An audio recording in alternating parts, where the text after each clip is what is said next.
Ashama harka fuune kabajamtoota fi jaalatamtoota hordoftoonni YouTube chaanaalii kootii hundi keessanuu nageenyi fi araarri jaalalli waaqaa lafaa fi bakka jirtanitti kallattii hundumaa isiniif haa baay'atu. Akkam jirtu nagaa keessan? Anillee nagaa koodhaa galata waaqayyo.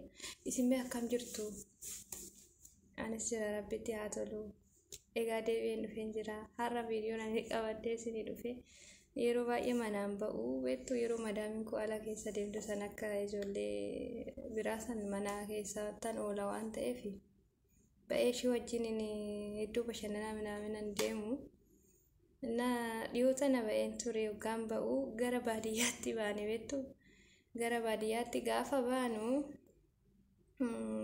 baay'ee tokko garaanis na kaffa'ee bakka asirumaayyuu jechuudha. Biyya akka Oromiyaa magariitu jiitu lalistu hin agarre jechuudha.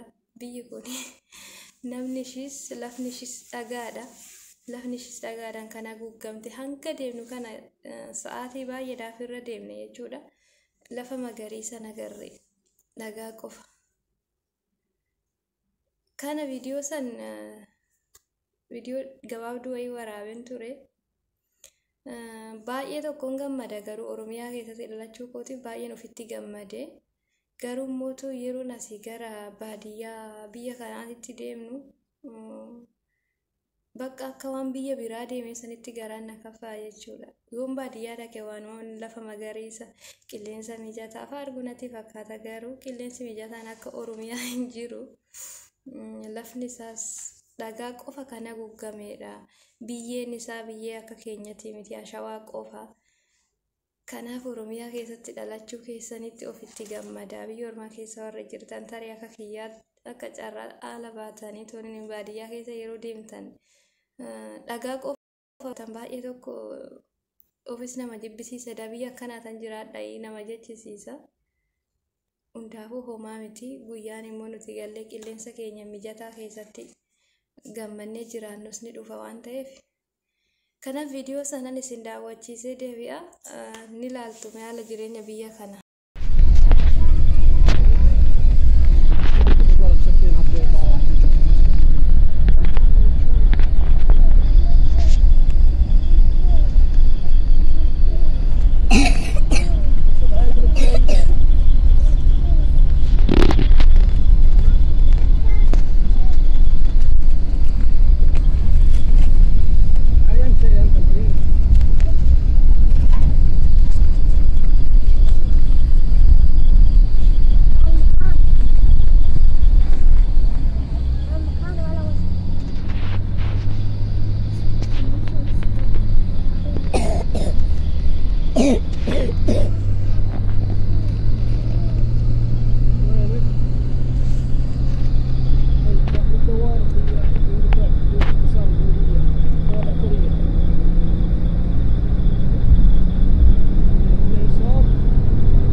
kana fakkaataa jechuudha. Baadiyyaan biyya ormaa kana fakkaata. Baadiyyaan biyya keenya midhaanumti wanti nyaatan illee odoo jiraatu baatee qilleensa mijataa bosona babbareedaa argita.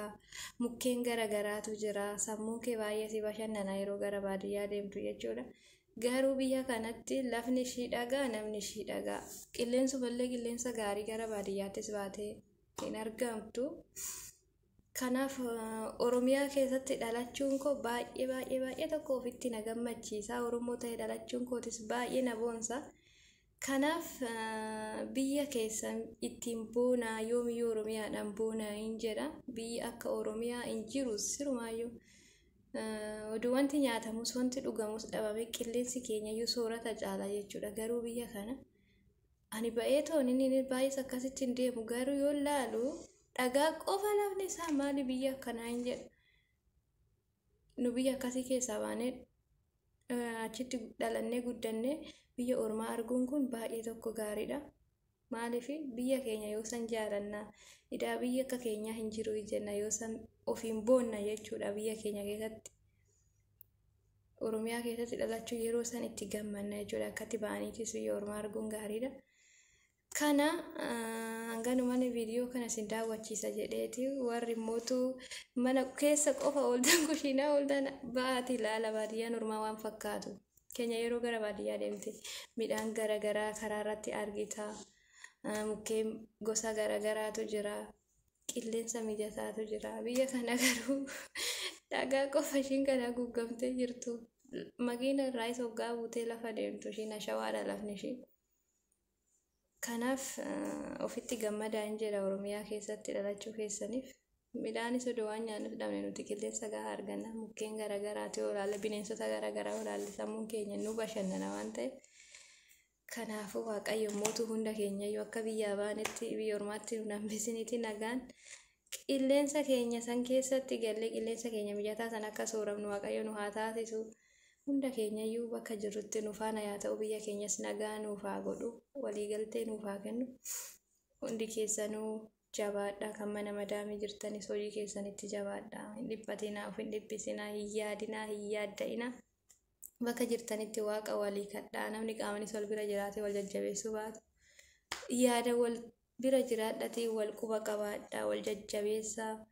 Wal iyyaafadhaa. Eessa jirta maalirra jirta jedhaatii wal gaafadhaa. Wal hin dagatinaa.